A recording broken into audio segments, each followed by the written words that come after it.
filming me, it really doesn't intimidate me, it doesn't scare me. Okay? You've got a mask on your face like trying to hide your identity, it doesn't scare me. You don't intimidate me, you can try and arrest me and anything like that. Welcome to UK Justice Patrol, the show where public encounters meet accountability. Here we highlight questionable conduct, discuss legal and policing matters, and stand up for individual rights. Today's feature comes from the Gwen Auditor. You'll find his channel linked below, so go show him some support for capturing this moment. In this video, Gwen is quietly recording outside a government and BBC facility when staff suddenly rush out, accusing him of being on private property, despite there being no signs indicating that. Moments later, the police show up and things go downhill fast. Rather than de-escalate, the responding officer arrives with a confrontational attitude, issuing commands, making questionable claims, and showing exactly why public trust in policing keeps being tested. This one's a textbook clash of ego versus the law, and you'll want to see how it unfolds. Public, this is private. Why does it say it's private? It's private property.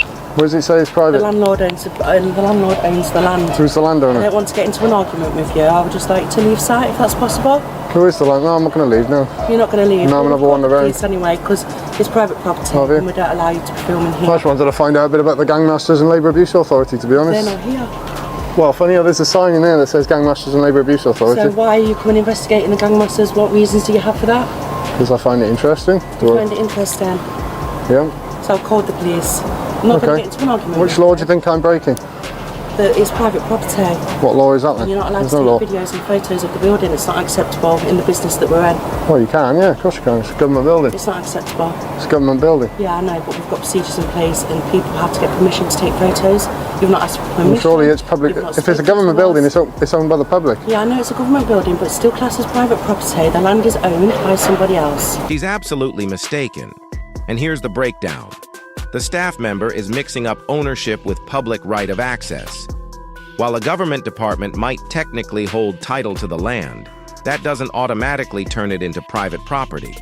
If an ordinary member of the public can freely walk through the space without crossing barriers or seeing signs that restrict entry, then it's considered publicly accessible, meaning recording there is completely lawful.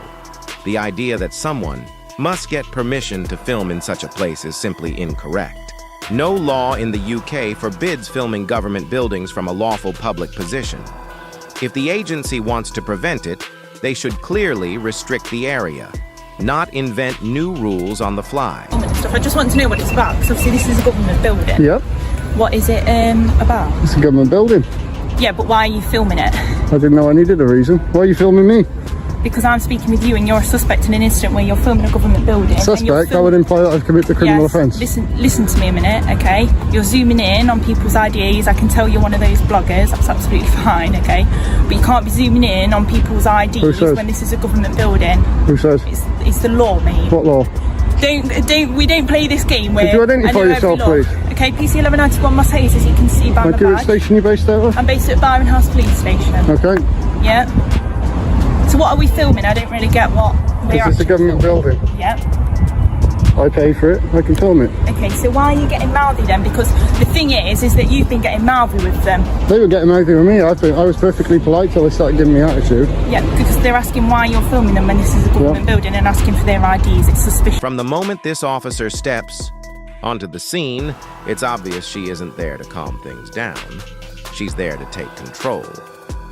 Her tone and attitude say it all: authoritative, dismissive, and completely uninterested in de-escalation. She laughs sarcastically, throws out comments like, "You're one of those bloggers," and casually calls Gwen mate, which comes across as unprofessional and patronizing.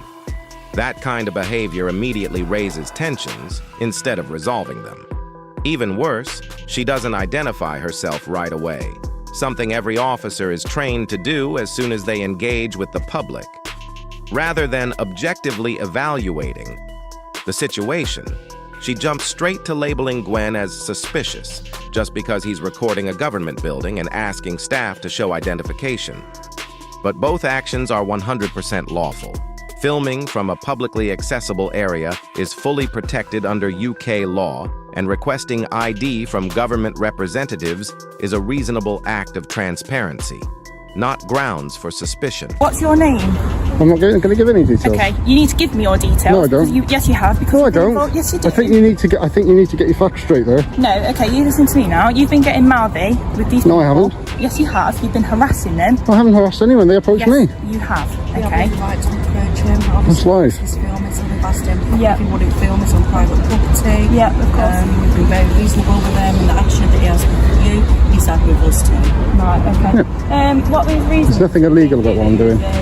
He said he's interested in the diagnosis of the abuse of authority. He's just suspicious. Right, okay. Basically, I don't agree with the word that he's saying. All right, then. Okay? So we would like him. Yeah, of course you can.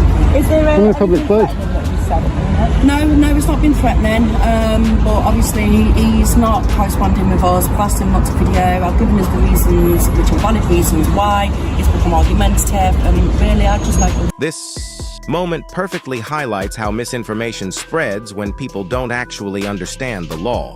The staff member tells the officer that Gwen was being argumentative and filming on private property, but neither of those claims hold any legal weight. There were no restricted zones, no warning signs, and nothing stopping the public from being there or recording. What makes it even worse is that Gwen had already explained his reason for filming. He clearly stated he was gathering footage for the Gangmasters and Labor Abuse Authority, a legitimate government body that investigates modern slavery and workplace exploitation. The GLAA's mission is to protect vulnerable workers and hold abusive employers accountable. So Gwen's filming wasn't random, suspicious, or invasive. It was a purposeful act in the public interest. Why 2 vehicles on blue lights for somebody not breaking the law? Because I was told that you were being quite abusive to staff and you were filming a government building. Well, obviously someone's in our lied to you control then, haven't they? system, it's grade 1, which means that we travel on blue lights and sirens. Okay. And it's 2 vehicles because we're in a car each, so it's actually only 2 officers. Okay. So do you have like a YouTube channel or something? You know, you were a bit hostile with me to start off with, demanding my details, so I'm not going to give you any information now, thank you. Are you, so I'm going to need you to leave the premises. Well, under what law? Pardon? Under It's what called law? under Section 35 Act, okay? So it's a dispersal order, and I need you to leave this area, okay? Because people don't want to hear. You've been causing trouble. You've been shouting at them. I haven't been causing any trouble. Yes, you You're have. lying Okay, now. stop being argumentative with Stop me. giving me attitude, no. You've given me attitude from the start, which is on my camera and yours as well. demanding my details and things like that straight off the You bat. need to move your stuff. Come on. Hey, what are you doing? I'm not taking anything. I'm walking with you. Fine. This was a clear misuse of Section 35. That particular power is meant for situations where someone's actions are likely to cause harassment, alarm, distress, or contribute to disorderly conduct. None of that applied here. Gwen was simply and calmly recording from an area open to the public. Filming government property from a public location is entirely lawful, protected under Article 10 of the Human Rights Act and reaffirmed by official NPCC photography guidelines. Nothing about Gwen's behavior met the legal standard for a dispersal order. Instead, what the officer did was manipulate the law to match her emotions.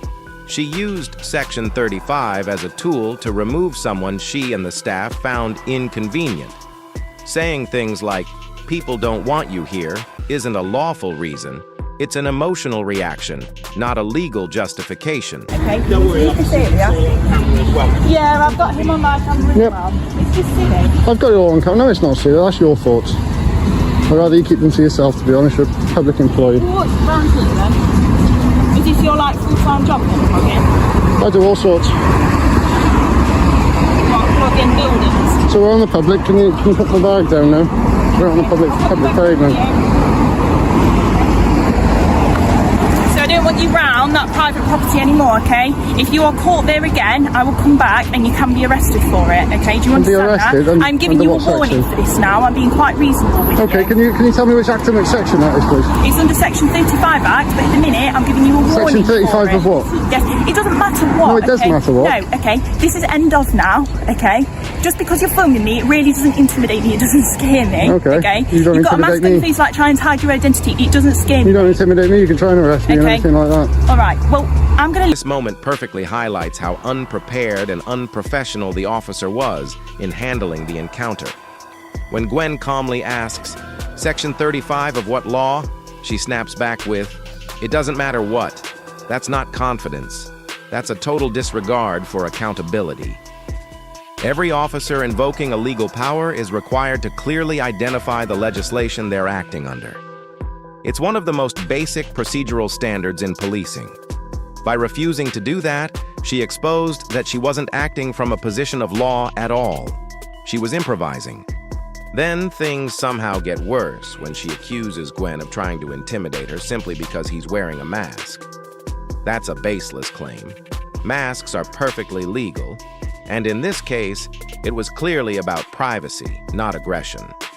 Interpreting that as intimidation shows she wasn't analyzing facts, she was reacting on emotion yet again. Catch you on this premises again, okay? It's going to be taken further. You don't need that. You can get on with your day. You can go film some other buildings, okay? Get on with your vlogging business. Do you know what I mean? Like, this is one building that you can't film. Go and film another one. I'll film what I like them in public. But that's a private property that you've been on. Yeah, it's publicly accessible. Section 33 of the Criminal Justice Act 1972. Okay, well done. However, the bit that you were on was part of private land, so you just weren't allowed on that bit. Okay? Well, it's not government That was the property, is it? Huh? Is it not government property? That bit is government property. Well, it's public property, However, isn't it? no, it did not in this instance, just because of whatever goes on in there, and I've already had word with it. All right. So just because it's a government building doesn't necessarily mean it's always accessible to the public. Well, I didn't see any signs or anything, Constable. I appreciate that, and whatever it might have been, we've just tried to sort it out as the lowest level that we possibly can. Okay, No problem. Which is why we've just asked you just to move away from the building and just not. See, that's fine. If your colleague had asked as politely as you are That's what I right did in the now. first No, you place. didn't. You give me attitude. You give me lip. You're acting like you're acting stupid. I'm not So interested in either side now. As long as it's all resolved and we can just move on peacefully and quietly.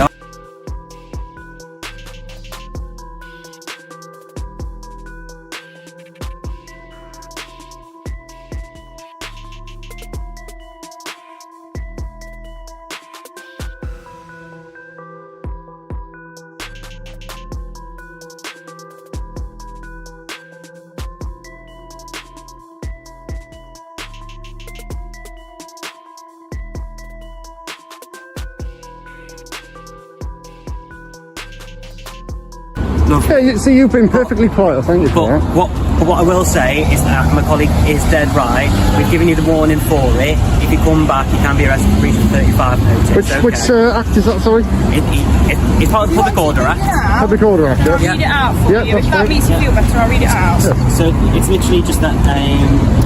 It's antisocial behaviour crime and policing act 2014. Do you suspect that I have been committing antisocial behaviour? Because there is a Home Office document that is called the. Mate, listen, I don't care Finding the about measure. the Home Well, you should care. You should care. No, I should- Yes, no, you 'cause should you're just care. going on- it's I think you need to get completely retrained. You do. I'm going to No, make a I complaint. think Yes, that I you am. need to move I'm away making a. from the area. No, I'm making a complaint about you. When- Professional standards. That's okay, you can do that. I'm making a professional standards complaint about you. So, yep, here we go. They'll have that as got my well. details? Yep, yep, thank you. Alright, we're done then. See you Okay, later. bye bye. This part seals the deal on how badly that officer handled herself. While Gwen tries to explain his side calmly, even referencing an official Home Office document, she cuts him off mid-sentence with, "Mate, I don't care about that." That single line says it all. Pure arrogance.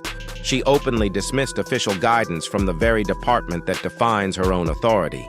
Interrupting him, mocking him, and refusing to listen shows a complete lack of respect for the public she's supposed to serve. When Gwen tells her he'll be filing a complaint with professional standards, it's the only reasonable step left.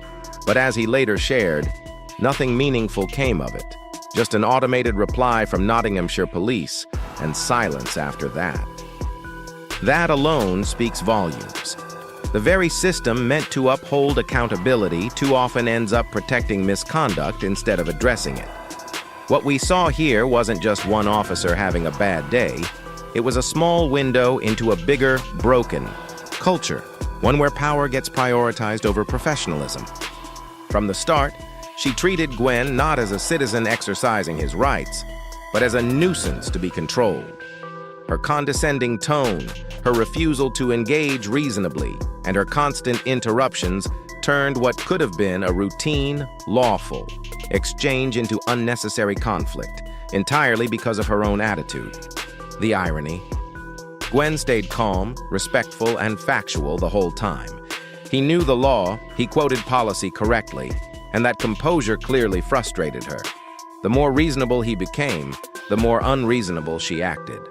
When another officer eventually stepped in, you could instantly see how differently things could have gone if she'd had even a trace of emotional control or professionalism. It showed just how thin the line is between responsible policing and abuse of authority. And really think about it. If anyone else behaved like that in their workplace, they'd be fired instantly. A doctor, a teacher, or even a store manager couldn't speak to someone like that and keep their job. Yet in policing, behavior like this often ends with nothing more than an automated email and no accountability. That's the real issue. Until officers who act like this face real consequences for disrespecting the public, these kinds of confrontations will keep happening. And people like Gwen will continue to be the ones exposing what goes unchecked. That wraps up today's video. If you found this coverage valuable, don't forget to like, comment, and subscribe. It really helps support independent reporting.